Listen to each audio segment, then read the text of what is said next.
Wrapper വേടനെതിരെ ബലാത്സംഗ case നൽകിയ പരാതിക്കാരി ഹൈക്കോടതിയിലേക്ക്. പോലീസ് സംരക്ഷണം ആവശ്യപ്പെട്ട ഹൈക്കോടതിയിൽ ഹർജി നൽകും. വിവാഹ വാഗ്ദാനം നൽകി പീഡിപ്പിച്ചെന്ന യുവ ഡോക്ടറുടെ പരാതിയിൽ ഇന്നലെ രാത്രിയാണ് തൃക്കാക്കര പോലീസ് കേസെടുത്തത്. ലഹരി നൽകിയാണ് കൊച്ചിയിലും കോഴിക്കോടും വെച്ച് പീഡിപ്പിച്ചതെന്നാണ് യുവതിയുടെ മൊഴി. 2021 മുതൽ 23 വരെ പലപ്പോഴായി യുവതിയുടെ വീട്ടിൽ വെച്ചും ഏലൂരിലുള്ള സുഹൃത്തിന്റെ വീട്ടിൽ വെച്ചും പീഡിപ്പിച്ചു. 2023 താൻ ടോക്സിക് ആണെന്ന് പറഞ്ഞ് ഒഴിവാക്കിയെന്നും യുവതി. വേടൻ ആൽബം ഇറക്കാൻ സാമ്പത്തിക സഹായം നൽകിയെന്നും അപ്പം അങ്ങനെ അടുത്ത കഥ വന്നിട്ടുണ്ട്. കഥയാണോ കാര്യമാണോ എന്നുള്ളതൊക്കെ നോക്കാം അല്ലേ. എന്താണെങ്കിലും വേടനെ ഏത് രീതിയിലും നമ്മൾ പെടുത്തും, അല്ലെങ്കിൽ നമുക്ക് പെടുത്തിയേ പറ്റൂ. വേടൻ അങ്ങനെ തല പൊക്കണ്ട അല്ലേ. വേടൻ തല പൊക്കി കഴിഞ്ഞാൽ ചിലപ്പം പലരുടെയും തല താഴ്ത്തേണ്ടി വരും. അതുകൊണ്ടാണ് വേടനെതിരെ തുടക്കത്തിലുള്ള പല കേസുകളും നമ്മൾ കണ്ടത്. പക്ഷേ ഇതൊക്കെ അതിൽ നിന്നൊക്കെ വ്യത്യസ്തമായിട്ട് ഭയങ്കര രൂക്ഷമായിട്ടുള്ള വിമർശനമാണ് എന്താണ് ബലാത്സംഗം. ഒരു ലിമിറ്റ് കഴിഞ്ഞാൽ ഒരാളെ കൊടുക്കാൻ ഏറ്റവും ബെസ്റ്റ് ആയിട്ടുള്ള കാര്യം ബലാത്സംഗമാണ്, വേറെ ഒന്നുമല്ല. അതും ഒരു പെണ്ണ് വന്നിട്ട് ബലാത്സംഗം ചെയ്തു എന്നുള്ളൊരു കുറ്റത്തിലോട്ട് വന്നു കഴിഞ്ഞാൽ അതിനേക്കാൾ വലിയ കേസൊന്നും ഇപ്പം നമ്മുടെ നാട്ടിൽ ഇല്ല അല്ലേ. അതെ, അത്രേ ഉള്ളൂ. അതിനിപ്പോൾ പെണ്ണ് എന്തുവെന്ന് പറഞ്ഞു കഴിഞ്ഞാലും കേസ് എടുത്തേ പറ്റൂ എന്നുള്ള അവസ്ഥയും കൂടെ നമ്മുടെ നാട്ടിലുള്ളത് കൊണ്ട് 2021 മുതൽ 23 വരെ 2-3 വർഷം നിരന്തരമായിട്ട് പീഡിപ്പിച്ചുകൊണ്ടിരിക്കുന്നു എന്നുള്ള വാർത്ത. 5 സ്ഥലങ്ങളിൽ വെച്ച് മാറി മാറി പീഡിപ്പിക്കുന്നു, ബലാത്സംഗം ചെയ്യുന്നു. അതിൽ സുഹൃത്തിൻ്റെ വീട്ടിൽ നിന്ന് വരെ ബലാത്സംഗം ചെയ്യുന്നു. അതിൻ്റെ ഇടയ്ക്ക് പല പ്രാവശ്യങ്ങളായിട്ട് യുവതി കാശ് കൊടുക്കുന്നു. വേടന് വേണ്ടിയിട്ട് 31,000-ഓളം രൂപ കൊടുക്കുന്നു. ഇനി അതൊക്കെ പോരാത്തതിന് അവസാനം നീ ടോക്സിക്കാണ്, നിനക്ക് പോസസീവ്നെസ് കൂടുതലാണ്, അതുകൊണ്ട് നമ്മൾ ഈ ബന്ധം മുന്നോട്ട് പോകില്ല എന്നും പറഞ്ഞിട്ട് ബ്രേക്കപ്പ് ആവുന്നു. ബ്രേക്കപ്പ് ആയത് കഴിഞ്ഞ് 2 വർഷത്തോളം യുവതി ഡിപ്രഷനിലോട്ട് പോകുന്നു. ഒരു യുവ ഡോക്ടറാണെന്നാണ് പറയുന്നത്, കോട്ടയത്തുകാരി എന്നൊക്കെയാണ് പറയുന്നത്. ഡിപ്രഷനിലോട്ട് പോകുന്നു. ഡിപ്രഷനിലോട്ട് പോയി കഴിഞ്ഞ് വീടനെതിരെ പുതിയ കേസുകളും കാര്യങ്ങളൊക്കെ വരുന്ന സമയത്ത് തനിക്ക് വീണ്ടും ആ ഒരു എന്താ പറയുക, ശരിയാണല്ലോ ഞാനെന്തിനാ മിണ്ടാണ്ടിരിക്കണം എന്നുള്ള തോന്നൽ വന്ന് കേസ് കൊടുക്കും. ഇതാണ് കേസ്. അപ്പം നമുക്ക് ആ എന്താ പറയുക, യുവതി കൊടുത്ത മൊഴിയുണ്ട്, കുറച്ച് കാര്യങ്ങൾ പറയുന്നുണ്ടല്ലോ, എപ്പം എങ്ങനെ എവിടെ വെച്ച് തുടങ്ങി എവിടെ വെച്ച് അവസാനിച്ചു എന്നുള്ളത്. അതിൽ ഓരോ പോയിന്റുകൾ എടുത്ത് നോക്കണം. വെറുതെ ഒന്നുമില്ല, ഇരുന്ന് ഫ്രെയിം ചെയ്തെടുത്ത് വെച്ചിട്ടില്ല. ചെയ്താലും ചെയ്തിട്ടില്ലെങ്കിലും വളരെ വ്യക്തമായിട്ട് ഒരാൾ തയ്യാറാക്കി കൊടുത്ത് ഇരുന്നിട്ടുള്ള ഒരു എന്താ പറയുക കംപ്ലൈൻ്റ് ആണ് വന്നിട്ടുള്ളത്. FIR, അതിനെതിരെയാണ് FIR ഇട്ടത്. കേക്ക് ജോഷി കുരുന്നുണ്ട്. ജോഷി പറയൂ, എന്തൊക്കെയാണ് നമ്മൾ നേരത്തെ പറഞ്ഞതിൽ നിന്നും കൂടുതലായി ഈ മണിക്കൂറിൽ പരാതിയിലെ വിവരങ്ങളെ കുറിച്ച് പറയാനുള്ളത്? തൃക്കാക്കര പോലീസ് 531/2025 ഇന്ന് പുലർച്ചെ രജിസ്റ്റർ ചെയ്ത FIRൽ ഈ യുവതി നൽകിയിരിക്കുന്ന മൊഴിയും അതിലെ പരാതിയിലെ വിശദാംശങ്ങളും ഇങ്ങനെയാണ്. 2021 ഓഗസ്റ്റ് മാസത്തിലാണ് വേടനുമായി പരിചയപ്പെടുന്നത്. വേടന്റെ ചില ആൽബങ്ങളും പാട്ടുകളും ഒക്കെ കണ്ട ഇൻസ്റ്റാ പേജിലൂടെ താൻ വേടന് ഒരു മെസ്സേജ് അയക്കുകയായിരുന്നു. വേടന്റെ ചില അഭിമുഖങ്ങളിലെ തിരുത്തലുകളൊക്കെ തന്നെ പറഞ്ഞുകൊണ്ടായിരുന്നു താൻ മെസ്സേജ് അയച്ചത്. അതൊരു പരിചയമായി, തന്നോട് പരിചയപ്പെടണം എന്നാവശ്യപ്പെട്ടു. അതനുസരിച്ച് 2021 ഓഗസ്റ്റ് മാസം. അപ്പം ഒരു കാര്യത്തിൽ സ്റ്റാർട്ടിങ്ങിൽ എന്താ പറയുക, അത് നിഷേധിക്കാൻ പറ്റാത്തൊരു കാര്യമാണ്. നമ്മളൊരു കംപ്ലൈൻറ്റ് കൊടുക്കുമ്പോഴേ റൂട്ട് കറക്റ്റ് ആവണം എന്നുള്ളത് കൊണ്ട് തന്നെ വേടന് അങ്ങോട്ടാണ് യുവതി മെസ്സേജ് അയച്ചത് എന്ന് വ്യക്തമായി ഇൻസ്റ്റാഗ്രാമിലൂടെ. കാരണം വേടൻ പിന്നാലെ നടന്ന് തന്നെ ടാർഗറ്റ് ചെയ്തു ബലാത്സംഗം ചെയ്തു എന്ന് പറഞ്ഞ് അങ്ങനെ അത് സ്ട്രോങ് കേസായിരുന്നു. പക്ഷേ ഇത് ഇൻസ്റ്റാഗ്രാമിൽ മെസ്സേജ് ഉള്ളത് കൊണ്ട് തന്നെ ഇനി ആ വേടൻ ആ മെസ്സേജ് ഡിലീറ്റ് ചെയ്തിട്ടില്ലെങ്കിൽ പണി പാളും എന്നറിയുന്നത് കൊണ്ട് തന്നെയാണ് വ്യക്തമായിട്ട് സ്റ്റാർട്ടിങ് തുടക്കം എങ്ങനെയാണെന്നുള്ളത് വളരെ നൈസായിട്ട് ഒരു നല്ലൊരു കലാകാരനെ കണ്ടപ്പം അങ്ങോട്ടൊരു ഇഷ്ടം തോന്നി, ഇൻസ്റ്റാഗ്രാമിൽ മെസ്സേജ് അയച്ചു. പക്ഷെ അവിടെ ഉണ്ടല്ലോ, നിങ്ങളൊരു കാര്യം ശ്രദ്ധിക്കണം, വളരെ വ്യക്തമായിട്ട് കാര്യം പറയുന്നുണ്ട്. വേടൻ്റെ ചില അഭിമുഖങ്ങളിലെ പാളിച്ചകളും മറ്റ് ചില എന്താ പറയുക, ഒരുതരം ഇത് കൊടുക്കാൻ വേണ്ടിയിട്ട് അഡ്വൈസ് കൊടുക്കണം, അങ്ങനെയല്ല ഇങ്ങനെ ചെയ്യാം എന്നുള്ള രീതിയിൽ കൊടുക്കാൻ വേണ്ടിയിട്ട് അങ്ങോട്ട് മെസ്സേജ് അയച്ചു. അതെന്തിനാണെന്ന് അറിയാം, നിങ്ങളവിടെ ഇഷ്ടം കൊണ്ടല്ല, വേടനോടുള്ളൊരു എന്താ പറയുക, അദ്ദേഹം ഈ ഇതിലൊക്കെ വരുന്ന തെറ്റുകൾ വരുത്തുന്നുണ്ട്. അതൊന്ന് ഒരു അഭ്യുദയകാംക്ഷി എന്നുള്ള രീതിയിൽ, ഒരു സപ്പോർട്ട് എന്നുള്ള രീതിയിൽ ഒന്ന് ആക്കിയത്. അപ്പോഴാണല്ലോ അവിടെ നമുക്ക് സപ്പോർട്ട് വരുള്ളൂ അല്ലേ. ആ കേസ് കൊടുത്ത ആളുടെ സൈഡിലോട്ട് സപ്പോർട്ട് വരാൻ അങ്ങനെ ഒരു ക്ലിപ്പ് ഇട്ടിട്ടാണ് അവർ തുടങ്ങുന്നത്. അങ്ങനെ അങ്ങോട്ടാണ് മെസ്സേജ് അയച്ചത്. അങ്ങനെയാണ് ഇവർ നമ്പർ കൊടുക്കുന്നതും പരിചയപ്പെടുന്നതും. ഇനി നെക്സ്റ്റ് സ്റ്റേജ് കേട്ടോ, ഇത് പരാതിയുടെ പടിപടിപടികളായിട്ടുള്ള കാര്യങ്ങൾ. അപ്പോഴാണ് നമുക്കൊരു അവസാനത്തോട്ടൊരു ഇതിലെത്താൻ പറ്റുക. ഉച്ചയ്ക്ക് 1 മണിക്ക് കോഴിക്കോട് താൻ താമസിച്ചിരുന്ന സ്ഥലത്ത് വേടൻ വന്നു. അവിടെ അന്ന് തറയിൽ ഒരു ബെഡ് ഇട്ടാണ് ഇരുന്നത്. അവിടെ വെച്ച് തന്നോട് സംസാരിച്ചുകൊണ്ടിരുന്നു. ആ സംസാരിച്ചുകൊണ്ടിരിക്കുന്ന സമയത്ത് തന്റെ അനുമതിയില്ലാതെ തന്നെ ചുംബിച്ചു എന്നുള്ളതാണ് ഈ യുവതി പരാതിയിൽ പറയുന്നത്. അതിനുശേഷം അതൊരു ബലാത്സംഗത്തിലേക്ക് പോയി. തുടർന്ന് 3 ദിവസം തന്നോടൊപ്പം അന്ന് വേടൻ അവിടെ താമസിച്ചു. അങ്ങനെ 2021 ഓഗസ്റ്റ് മാസത്തില് കോഴിക്കോട് കോവൂരുള്ള ഏതൊരു ഫ്ലാറ്റിൽ എന്നാണ് പറയുന്നത്. കോഴിക്കോട് കോവൂരുള്ള ഫ്ലാറ്റിലോട്ട് വേടൻ വരുന്നു. ഏതായാലും ഫ്ലാറ്റിന്റെ അഡ്രസ്സ് അവർ കൊടുത്തായിരിക്കില്ലല്ലോ, അല്ലാതെ വേടൻ മറ്റേ ട്രേസ് ചെയ്ത് ടാർഗറ്റ് ചെയ്ത് വന്നതല്ല എന്നുള്ള കാര്യം ഉറപ്പാണ്. അപ്പോൾ അവർ തന്നെ അഡ്രസ്സ് കൊടുത്തു, വീട്ടിലോട്ട് വിളിച്ചു. വീട്ടിൽ ആ സമയത്ത് വേറെ ആരുമില്ല. നമ്മൾ അതൊക്കെ ശ്രദ്ധിക്കണം. നമ്മൾ നമ്മളൊരു കാര്യത്തിനെ പറ്റി കൂടുതൽ ചർച്ച ചെയ്യുമ്പോഴേ ആരുമില്ലാത്ത സമയത്ത് വീട്ടിലോട്ട് വരുന്നു. വീട്ടിൽ വന്നു, അവർ തറയിലിരിക്കുന്നു. തറയിൽ ബെഡ് ഉണ്ടായിരുന്നു, തറയിലിരിക്കുന്നു. ഈ തറയിലെ ബെഡ് എന്നൊക്കെ പറയുമ്പോൾ എനിക്ക് ഡൗട്ട് എന്താ, ചിലപ്പം ഫോട്ടോസ് വല്ലതും ഉണ്ടായിരിക്കും തറയിലിരിക്കുന്നതോ, അല്ലെങ്കിൽ അവരന്ന് എടുത്ത ഫോട്ടോസൊക്കെ ഉണ്ടായിരിക്കും. അതത്ര ആധികാരികമായിട്ട് പറയുന്ന കാര്യങ്ങൾ അതൊക്കെയാണ്. തറയിൽ ബെഡിലിരിക്കുന്നു. ആദ്യം വേടൻ സമ്മതമില്ലാണ്ട് ഉമ്മ കൊടുക്കുന്നു. വേറെ ചാനലിൽ പറഞ്ഞത് സമ്മതമില്ലാണ്ട് ഉമ്മ കൊടുത്തു. പിന്നെ അത് ബലാത്സംഗത്തിലേക്ക്, അതായത് അവര് സെക്ഷൽ ഇന്റർകോഴ്സിലോട്ടാണ് പിന്നെ പോകുന്നത്. അപ്പോൾ അത് പോയി കഴിഞ്ഞവരെ അത് ബലാത്സംഗമായി. പോയി കഴിഞ്ഞ സമയത്ത് അത് പിന്നെ ഇല്ല, നമ്മൾ കല്യാണം കഴിക്കും എന്ന് പറയുന്നു.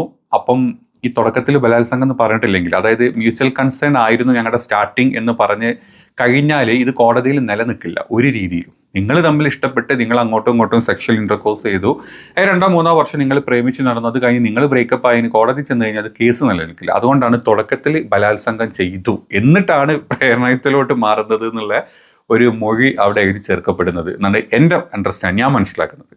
അത് കഴിഞ്ഞ് 3 ദിവസം അവിടെ നിന്നു. ഈ ബലാത്സംഗം ചെയ്ത ആൾ 3 ദിവസം അവിടെ നിന്ന് വീണ്ടും അവർ തമ്മിൽ, അതായത് 3 ദിവസം അവിടെ വേറെ ആരും വരാനില്ല, അല്ലെങ്കിൽ ആ ഫ്ലാറ്റിൽ ആരുമില്ല. ഇവർ 3 പേര് നിന്ന് ബലാത്സംഗം ചെയ്തുകൊണ്ടേയിരുന്നു. എങ്ങനെയുണ്ട്? ഇത് എത്രത്തോളം കേസ് നിൽക്കുന്ന അറിയില്ല. ഏതാണെങ്കിലും സ്ട്രോങ് ആയിട്ട് ഇത് പുറത്തുനിന്ന് കേൾക്കുന്ന ഒരാളുടെ കേട്ടോ, നമുക്ക് അറിയില്ല, നമ്മൾ ഇത് കണ്ടിട്ടില്ല. അവർ കൊടുത്ത മൊഴിയുടെ അടിസ്ഥാനത്തിലാണ് നമ്മൾ ഈ പറയുന്നത്. അങ്ങനെ 3 ദിവസം കണ്ടിന്യൂസ്ലി ബലാത്സംഗം ചെയ്തു, അല്ലെങ്കിൽ വിവാഹ വാഗ്ദാനം കൊടുത്തു, വീണ്ടും സെക്ഷലി പീഡിപ്പിച്ചു. അങ്ങനെ 3 ദിവസം കഴിഞ്ഞ് ഇവരുടെ ബന്ധം കൂടുതൽ സ്ട്രോങ് ആവുകയാണ്. ഇനി അടുത്ത സ്റ്റേജിലോട്ട്. മാത്രമല്ല ഇത്തരത്തിൽ പിന്നീട് 5 സന്ദർഭങ്ങളിലായി തന്നെ ഇത്തരത്തിൽ വേടൻ പീഡിപ്പിച്ചിട്ടുണ്ട്. അത് കോഴിക്കോട്ട് വെച്ച് മാത്രമല്ല, കൊച്ചിയിലെ തന്റെ താമസ സ്ഥലത്ത് വെച്ചും ഏലൂരിലെ തങ്ങളുടെ ഒരു സുഹൃത്തിന്റെ വീട്ടിൽ വെച്ചും വേടൻ തന്നെ ബലാത്സംഗം ചെയ്തു എന്നുള്ളതാണ് പറയുന്നത്. മാത്രവുമല്ല, സാമ്പത്തികമായി വേടനുമായി ചില ഇടപാടുകൾ ഉണ്ടായിരുന്നു. ആ സമയത്ത് വേടൻ ഇത്ര സാമ്പത്തിക ശേഷിയൊന്നുമുള്ള ആളായിരുന്നില്ല. പക്ഷെ ആ സമയത്ത് 2020 അപ്പോൾ രണ്ടാമത്തെ 5 പ്രാവശ്യമാണ്. അതിൽ ഒരു പ്രാവശ്യം കോഴിക്കോട് നിന്ന് 3 ദിവസം കഴിഞ്ഞു. അത് കഴിഞ്ഞിട്ട് പിന്നെ കൊച്ചിയിലുള്ള ഒരു സുഹൃത്തിന്റെ വീട്ടിൽ, അങ്ങോട്ടും സുഹൃത്തിന്റെ വീട്ടിലോട്ടും ഇയാൾ എന്നെ ബലാത്സംഗം ചെയ്യുന്ന ഉറപ്പുണ്ടെങ്കിൽ പിന്നെയും നമ്മൾ സുഹൃത്തിന്റെ വീട്ടിലോട്ട് പോകുന്നു. അവിടേക്ക് വീണ്ടും വേടൻ വരുന്നു. അവിടെ വെച്ച് വീണ്ടും ബലാത്സംഗം ചെയ്യപ്പെടുന്നു. അത് കഴിഞ്ഞ് ഏരൂരുള്ള ഏതൊരു വീട്ടിലോട്ട്, കൊച്ചിയിലുള്ള വേറെ ഏതൊരു ഭാഗത്തുള്ള ഏതൊരു വീട്ടിലോട്ട് ചെല്ലുന്നു, ഫ്ലാറ്റിലോട്ട് പോകുന്നു. അവിടുന്ന് വീണ്ടും ബലാത്സംഗം ചെയ്യുന്നു. ഈ 2 വർഷത്തിൻ്റെ ഇടയ്ക്ക് 5 പ്രാവശ്യം ബലാത്സംഗം തന്നെ ചെയ്തുകൊണ്ടിരിക്കുകയാണ് എന്നൊക്കെ പറയുമ്പം ഇത് കേൾക്കുന്ന ആളുകൾ എന്താ വിചാരിക്കുക? അതല്ലെങ്കിൽ ഒരു വിദ്യാഭ്യാസവും ലോകപരിചയം ഒന്നുമില്ലാത്ത ഒരു പാവം പെണ്ണിനെ പിടിച്ചു വെച്ചിട്ട് കെട്ടിയിട്ടിട്ടൊന്നും അല്ലല്ലോ. ഒരു ഡോക്ടറാണ്, MBBS കഴിഞ്ഞ് MD PG കഴിഞ്ഞ ഒരു ഡോക്ടറാണ്, സർക്കാർ ഹോസ്പിറ്റലിൽ വർക്ക് ചെയ്യുന്ന ഒരു ഡോക്ടറാണെന്ന് പറയുന്നു. അപ്പോൾ ഈ ചെയ്യുന്നത് ബലാത്സംഗമാണെന്ന് ഇവർക്ക് മനസ്സിലാവുന്നില്ല. ആദ്യം ചെയ്തതേ ബലാത്സംഗമാണെങ്കിൽ പിന്നെ ഇങ്ങനെ ബലാത്സംഗം ചെയ്തു കൊടുക്കുകയായിരുന്നു. അതിനൊക്കെ അവർ നിന്ന് കൊടുക്കുകയായിരുന്നു. ഇത് കേൾക്കുമ്പോൾ നമ്മളെന്താ ചിന്തിക്കുക? ഭയങ്കര നമുക്ക് തന്നെ ഒരു എന്ത് ഇവർ പറയുന്നത്, ഇപ്പം നമ്മുടെ കേരളത്തിലെ ആണുങ്ങൾക്ക് നടക്കാൻ പറ്റാത്ത അവസ്ഥ എന്നുള്ള തോന്നിപ്പോവും. ഒന്ന് പറഞ്ഞാൽ 2 രൂപ പ്രേമിച്ചെങ്ങാനും ബ്രേക്കപ്പ് ആയി കഴിഞ്ഞാൽ പെണ്ണിന് കംപ്ലീറ്റ്, അതായത് പ്രേമിച്ച് ഇവർ തമ്മിൽ ചില ബന്ധങ്ങൾ വന്നു കഴിഞ്ഞാൽ ബ്രേക്കപ്പ് ആയി കഴിഞ്ഞാൽ പിന്നെ ആണ് പേടിക്കണം, അവളൊന്ന് വേറെ കെട്ടിപ്പോണവരെ, അല്ലെങ്കിൽ എപ്പോഴാണോ അവർക്ക് തോന്നുക ഏതായാലും വെറുതെ ഇരിക്കില്ല, ഒരു ബലാത്സംഗത്തിന് കേസ് കൊടുത്തേക്കാം എന്നും പറഞ്ഞ് കേസ് കൊടുത്തു കഴിഞ്ഞാൽ പെട്ടുപോണ അവസ്ഥയാണോ അതാണോ നമ്മുടെ ഭാരതീയ ന്യായ സംഹിത? അല്ലെങ്കിൽ പണ്ടത്തെ എന്താ പറയുക, നമ്മുടെ ഈ IPC എന്നൊക്കെ പറഞ്ഞാൽ അതാണോ? അല്ലേ? നിങ്ങളൊന്ന് ആലോചിച്ച് നോക്കി. ഇത് 5 പ്രാവശ്യം ബലാത്സംഗം ചെയ്ത് അങ്ങനെയൊക്കെ പോട്ടെ, കഥകൾ ഇങ്ങനെയാണല്ലോ. ഏതായാലും നമ്മളത് നോക്കാം. ഇനി അടുത്തത് എന്താ, പണത്തട്ടിപ്പുണ്ട്. അതെ, പണം ബഹിഷ്കരിച്ചിട്ടുണ്ട്. അതുകൂടെ നോക്ക്. 21 ഡിസംബർ മുതൽ 2023 വരെയുള്ള കാലഘട്ടങ്ങളിൽ പലപ്പോഴായി വേടൻ തന്റെ പക്കൽ നിന്ന് 31,000 രൂപ വാങ്ങിയിട്ടുണ്ട്. ഇതിന്റെ ബാങ്ക് അക്കൗണ്ട് വിശദാംശങ്ങളും GPay വിശദാംശങ്ങളും ഒക്കെ തന്നെ ഇതിന്റെ ഭാഗമായി നൽകിയിട്ടുണ്ട്. അതിന്റെ തെളിവിന്റെ ഭാഗമായി നൽകിയിട്ടുണ്ട്. 2021 ഡിസംബർ 8-ാം തീയതി തനിക്ക് പാർട്ടി ഇറക്കാൻ പൈസ വേണം എന്ന് വേടൻ പറയുന്നു. അങ്ങനെ സൗത്ത് ഇന്ത്യൻ ബാങ്കിന്റെ ബ്രാഞ്ചിലേക്ക്, സൗത്ത് ഇന്ത്യൻ ബാങ്കിന്റെ അക്കൗണ്ടിലേക്ക് താൻ 10,000 രൂപ ഇട്ടുകൊടുക്കുന്നു. അതേ 2021 ഡിസംബർ 19-ന് വീണ്ടും കൂടുതൽ പണം വേണമെന്ന് ആവശ്യപ്പെടുകയും അന്ന് താൻ 5,000 രൂപ കൊടുക്കുകയും ചെയ്യുന്നു.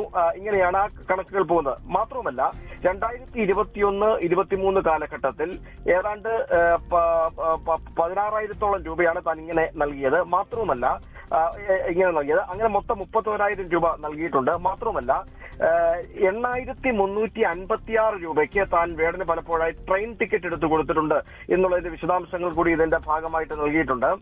ഇയാളും ഇയാളുടെ സുഹൃത്തുക്കളും, അതായത് വേടനും വേടന്റെ റാപ്പർമാരായ മറ്റു സുഹൃത്തുക്കളും അടക്കം ആയിരിക്കാം ചിലപ്പം കാശ് കൊടുത്തായിരിക്കും. ആ സമയത്ത് വേടൻ ഇങ്ങനെ ആയി വരുന്നതേ ഉള്ളൂ. ചിലപ്പോൾ വേടനും ഇവർ തമ്മിൽ ഇവരെ സുഹൃത്ത് ബന്ധവും ഇവരുടെ പീഡന ബന്ധവും അല്ലെങ്കിൽ എന്താ പറയുക ബലാത്സംഗ ബന്ധമൊക്കെ ഉള്ളത് കൊണ്ട് ഇവർ അങ്ങോട്ടും ഇങ്ങോട്ടും പൈസ ചോദിച്ചിട്ടുണ്ട്. പൈസ വേടന് കൊടുത്തിട്ടുണ്ട്. 31,000-ഓളം രൂപ കൊടുത്തിട്ടുണ്ട്. പലവട്ടം 8,500 രൂപയുടെ ട്രെയിൻ ടിക്കറ്റ് ബുക്ക് ചെയ്ത് കൊടുത്തിട്ടുണ്ട്. അത് ചിലപ്പം ഇവരെ ബലാത്സംഗം ചെയ്യാൻ വേണ്ടിയിട്ട് ഇവർ വിളിച്ചിട്ട് വരുന്നതായിരിക്കാം. അല്ലേ, നമ്മൾ കളിയാക്കുന്നതല്ല കേട്ടോ. നിങ്ങളൊന്ന് തുടക്കം മുതലുള്ള ഈ കഥ കേട്ട് കഴിഞ്ഞാൽ നമുക്ക് അങ്ങനെയല്ലേ തോന്നുള്ളൂ.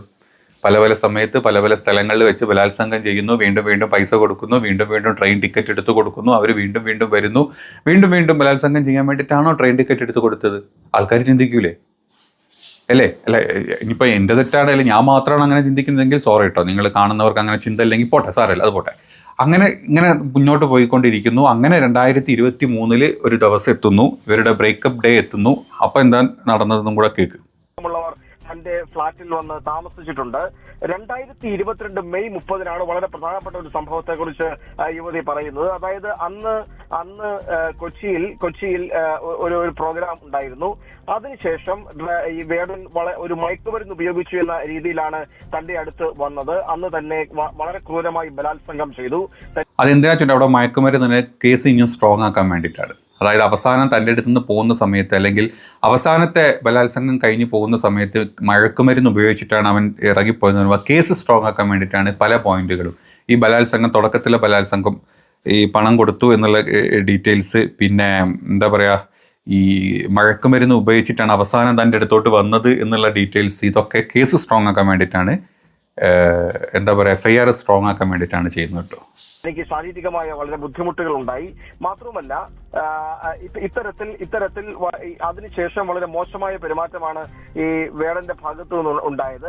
തന്നെ ഒഴിവാക്കുകയാണ് എന്ന തോന്നൽ 2023 ജൂലൈ മുതലാണ് തനിക്ക് തോന്നി തുടങ്ങിയത് എന്നാണ് പറയുന്നത്. അതിൽ പ്രധാനമായിട്ടും പറയുന്നത് കൊച്ചി ലേ മെറിഡിയനിൽ വെച്ച് ഒരു കോൺസെർട്ട് ഉണ്ടായിരുന്നു. അതില് താനൊപ്പം ഉണ്ടായിരുന്നു. തങ്ങളുടെ സുഹൃത്തുക്കളായ അഖിൽ, നിസാബുദ്ദീൻ അടക്കമുള്ള സുഹൃത്തുക്കൾ ഉണ്ടായിരുന്നു. ഈ കോൺസെർട്ട് കഴിഞ്ഞ ശേഷം റൂമിലേക്ക് തങ്ങൾ വന്നു. പക്ഷെ അതിനുശേഷം വേടൻ വളരെ വൈകിയാണ് വന്നത്. അതിനുശേഷം വന്നു തന്നോട് പറഞ്ഞത് നീ വളരെ ടോക്സിക് ആണ് എന്ന് തന്നോട് പറഞ്ഞു. എനിക്ക് ഒരുപാട് ബന്ധങ്ങളുള്ളയാളാണ്, പക്ഷെ നീ അതിനൊക്കെ തന്നെ തടസ്സം നിൽക്കുകയാണ്. എനിക്ക് ഈ ബന്ധവുമായി മുന്നോട്ട് പോകാൻ താല്പര്യമില്ല എന്ന് പറഞ്ഞ് തന്നോട് പരുഷമായി സംസാരിച്ചുകൊണ്ട് വേടൻ അവിടെ നിന്ന് ഇറങ്ങി. പോയിന്റ് അതായത് 2023 വേടൻ എന്താ മയക്കുമരുന്ന് അല്ലെങ്കിൽ പരിപാടി എന്തോ കഴിഞ്ഞിട്ട് ഇവരുടെ ഫ്ലാറ്റിലോട്ട് വരുന്നു. അവിടുന്ന് പറയുന്നു എനിക്ക് കുറേ ബന്ധങ്ങളുണ്ട്, എനിക്ക് പലരുമായിട്ട് പല രീതിയിലുള്ള ബന്ധങ്ങളുണ്ട്, അതിന് നീ സമ്മതിക്കുന്നില്ല. അതും കേസ് സ്ട്രോങ് ആക്കാൻ വേണ്ടിയിട്ട് പോയിട്ടാണ് ഞാൻ മനസ്സിലാക്കുന്നത്. അങ്ങനെ എടുത്തുള്ള ചില പോയിന്റുകൾ നിങ്ങൾ എടുത്തു നോക്കിയാൽ കേസ് സ്ട്രോങ് ആക്കാൻ വേണ്ടി മാത്രം ഇടുന്ന പോയിന്റുകളാണ്. എനിക്ക് പലരുമായിട്ട് ബന്ധമുണ്ട്, എനിക്ക് അവരൊക്കെ ആയിട്ടുള്ള ബന്ധങ്ങൾ സെക്ഷലി എല്ലാ ബന്ധങ്ങളും നീ സമ്മതിക്കുന്നില്ല, അതുകൊണ്ട് ഞാൻ നിന്നെ ഒഴിവാക്കുന്നു എന്ന് പറയുമ്പോൾ കുറച്ചും കൂടെ വേടൻ അത്തരത്തിൽ പലരെയും പറ്റിക്കുന്നുണ്ട്, അതും ഡ്രഗ് യൂസ് ചെയ്തിട്ട് ബലാത്സംഗം ചെയ്യുന്നുണ്ട് എന്നുള്ള കേസ് സ്ട്രോങ് ആക്കാൻ വേണ്ടിയിട്ട് ഒരു എക്സ്ട്രാ പോയിന്റാണ്. ഏതോ വക്കീലിനെ കണ്ടല്ലേ, അങ്ങനെ ഇരിക്കില്ല, ഏതോ വക്കീലിനെ കണ്ട് വക്കീലോട് സംസാരിച്ച് വക്കീൽ പറഞ്ഞു കൊടുത്ത പോയിന്റുകൾ വെച്ചിട്ടാണ് ഇവരിടുന്നത്. പക്ഷെ ഒരു ലിമിറ്റിൻ്റെ മേലോട്ട് തെളിവുകളൊന്നും ഒരുപാട് ഇവരുടെ കയ്യിലുണ്ടാവില്ല. അതുകൊണ്ടാണ് ഇങ്ങനത്തെ ചില പോയിന്റുകൾ വെച്ചിട്ട് അവർ ക്രോസ് ചെയ്യാൻ ട്രൈ ചെയ്യുന്നത്. എന്നിട്ട് അത് കഴിഞ്ഞിട്ടാണ് ഇവരുടെ ബ്രേക്കപ്പ് നടക്കുന്നത്. കേക്ക് പോവുകയാണ് ചെയ്തത് എന്നാണ് ഈ പരാതിയിൽ പറയുന്നത്. നമുക്ക് സംസാരിച്ച എല്ലാ പ്രശ്നവും പരിഹരിക്കാം എന്ന് താൻ പറഞ്ഞെങ്കിലും താൻ പിന്നാലെ പോയി വിളിച്ചെങ്കിലും വേടൻ തിരിച്ചു വരാൻ തയ്യാറായില്ല. അതിനുശേഷം പിന്നീട് പലപ്പോഴായി താൻ ഫോൺ ചെയ്തു. പക്ഷേ ആ ഘട്ടങ്ങളിലൊന്നും തന്നെ വേടൻ ഫോൺ എടുക്കാൻ തയ്യാറായില്ല. ഇത് തന്നെ വലിയ ഡിപ്രഷനിലേക്ക് തന്നെ കൊണ്ടുപോയി. താൻ ഇക്കാര്യവുമായി ബന്ധപ്പെട്ട ചികിത്സയിലായിരുന്നു. അങ്ങനെ താൻ മുന്നോട്ട് പോകുന്ന ഒരു ഘട്ടത്തിലാണ് അടുത്തയിടെ ഈ വേടന്റെ ഒരു ഇന്റർവ്യൂ കാണുകയും തന്റെ ആദ്യ പ്രണയത്തെക്കുറിച്ചടക്കം വേടൻ ഇതിൽ വളരെ വിശദമായി തന്നെ പറയുകയും ചെയ്തു. വേടൻ തന്നെ ചതിക്കുകയായിരുന്നു എന്ന് ബോധ്യപ്പെട്ടത് ആ ഒരു ഘട്ടത്തിലാണ്. തനിക്ക് വളരെ മാനസികമായ വലിയ ടെൻഷൻ ഉണ്ടാക്കി. ഈ ഒരു സാഹചര്യത്തിൽ കൂടിയാണ് താൻ ഇത്തരത്തിൽ പരാതിയുമായി പോലീസിനെ സമീപിക്കുന്നതെന്നാണ് യുവതി ഈ മൊഴിയിലടക്കം പറഞ്ഞിരിക്കുന്നത്. ജോഷി, ഒന്ന് രണ്ട് കാര്യങ്ങൾ കൂടി. നേരത്തെ നമ്മൾ ഈ വാർത്ത ബ്രേക്ക് ചെയ്ത സമയത്ത് അഡ്വക്കേറ്റ് പ്രശാന്ത് പത്മനാഭനെ അതാണ് കാര്യം. അങ്ങനെ അവര് അവിടുന്ന് ബ്രേക്കപ്പ് ആവുന്നു. ബ്രേക്കപ്പ് ആയി കഴിഞ്ഞ് 2 വർഷം കഴിഞ്ഞപ്പം ഒന്നുകിൽ അവർക്ക് സ്വയം തോന്നിയിട്ട് അവർ വന്ന് പറയുന്നു ഇങ്ങനെ കുറേ കാര്യങ്ങൾ ഉണ്ടായിരുന്നു, അതല്ലെങ്കിൽ മറ്റാരോ അവരെ പ്രേരിപ്പിച്ച്, അതല്ലെങ്കിൽ ശരിക്കും വേടനും ഇവരും തമ്മിൽ ഇങ്ങനെ ഒരു ബന്ധം ഉണ്ടായിരിക്കും, അവർ പ്രേമിച്ചിരിക്കും. പ്രേമിച്ച സമയത്ത് മ്യൂച്വൽ കൺസേണിനോട് കൂടിയിട്ട് അവർ പലവട്ടം സെക്ഷലി കാര്യങ്ങളൊക്കെ മുന്നോട്ട് പോയിട്ടുണ്ടാവും. അത് കഴിഞ്ഞ് പണമിടപാടുകൾ നടന്നിട്ടുണ്ടാവും. അപ്പോൾ അതിനിടയ്ക്ക് കേസ് സ്ട്രോങ് ആക്കാൻ വേണ്ടി നമ്മൾ പറഞ്ഞ പോലെ പല പല പോയിന്റുകൾ അതിലോട്ടിട്ടു.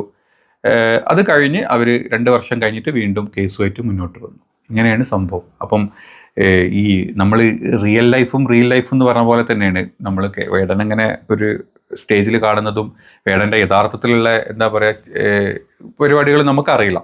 വേടൻ സ്റ്റേജിൽ കൂടെ പറയുന്ന കാര്യങ്ങളും പാട്ടും അതുപോലെ തന്നെ സ്റ്റേജും പറയുന്ന പോയിന്റുകളും അതൊക്കെ ഉണ്ടല്ലോ, അതാണ് എല്ലാവരും അട്രാക്ട് ചെയ്തത്. അല്ലാതെ വേടൻ്റെ പേഴ്സണൽ ലൈഫിന് നമുക്ക് ആർക്കും അറിയില്ല. വേടൻ്റെ പേഴ്സണൽ ലൈഫ് അറിയണമെങ്കിൽ വേടനെ ചുറ്റിപ്പറ്റി നിൽക്കുന്ന ഫ്രണ്ട്സിനും സുഹൃത്തുക്കൾക്കും കുടുംബക്കാർക്കും മാത്രമേ വേടൻ്റെ പേഴ്സണൽ ലൈഫ് അറിയുള്ളൂ.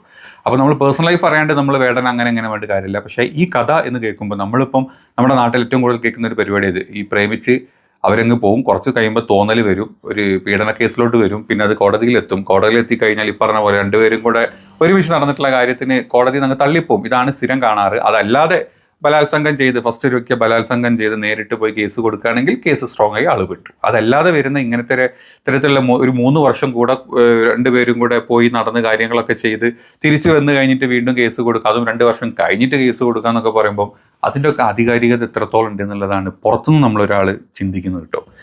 ഇനി ഇതല്ല, ഇതിനേക്കാൾ വലിയൊരു കാര്യം, വേടൻ തിരിച്ചൊരു മൊഴി പറഞ്ഞിട്ടുണ്ട്. വേടൻ്റെ കയ്യിൽ പല റെക്കോർഡിങ്സ് ഉണ്ട്. അതായത് ഇവർ തമ്മിലുള്ള റെക്കോർഡിങ്സ് ഉണ്ട്. അത് പുറത്തു വിട്ടാൽ ഈ പ്രശ്നം തീരും. അതുപോലെ തന്നെ വേടൻ മുൻകൂർ ജാമ്യാപേക്ഷയ്ക്ക് വരെ കോടതിയിലോട്ട് അപ്രോച്ച് ചെയ്തിട്ടുണ്ട്. അത് പറയുന്നതെന്ന് കേൾക്കാം. ബലാത്സംഗ കേസിന് നിയമപരമായി നേരിടാൻ വേടൻ തയ്യാറെടുക്കുകയാണ്. ഹൈക്കോടതിയിൽ ഉടൻ മുൻകൂർ ജാമ്യാപേക്ഷ നൽകും. തന്നെ വേട്ടയാടുന്നു എന്നും ആസൂത്രിതമായ നീക്കത്തിന് തെളിവ് കയ്യിലുണ്ടെന്നും വേടന്റെ ഒപ്പം നിൽക്കുന്നവർ പ്രതികരിച്ചിട്ടുണ്ട്. യുവ ഡോക്ടർ നൽകിയ പരാതിയിലാണ് തൃക്കാക്കര പോലീസ് കേസെടുത്തത്. എസ് ശരൺ നമുക്കൊപ്പം ചേരുന്നുണ്ട്. ശരൺ, നേരത്തെ നമ്മൾ ഈ കഞ്ചാവ് കേസ് വരുമ്പോഴും പുലിപ്പല്ലിന്റെ കേസ് വരുന്ന സമയത്തുമെല്ലാം നമ്മൾ ഇത് കണ്ടതാണ്. എങ്ങനെയാണ് ശരൺ ഈ വേടൻ എങ്ങനെയാണ് ഇതിനെ പ്രതിരോധിക്കാൻ പോയതെന്ന് നമ്മൾ മനസ്സിലാക്കിയതാണ്. ഇപ്പോൾ ഈ കേസ് ആസൂത്രിതമായിട്ടുള്ള നീക്കം എന്നാണോ വേടനുമായി ബന്ധപ്പെട്ടവർ പറയുന്നത്? മാത്രമല്ല, ചില നിർണായകമായ തെളിവുകൾ വേടന്റെ പക്കലുണ്ടെന്ന് മനസ്സിലാക്കുന്നു. ഇത് വേടനെ വേട്ടയാടാൻ വേണ്ടി കേസ് എടുക്കുന്നതിന് മുൻപ് ലഭിച്ച ചില സൂചനകളും ചില തെളിവുകളും വേടന്റെ പക്കലുണ്ട് എന്നാണ് നമ്മൾ മനസ്സിലാക്കുന്നത്, അല്ലേ ശരൺ?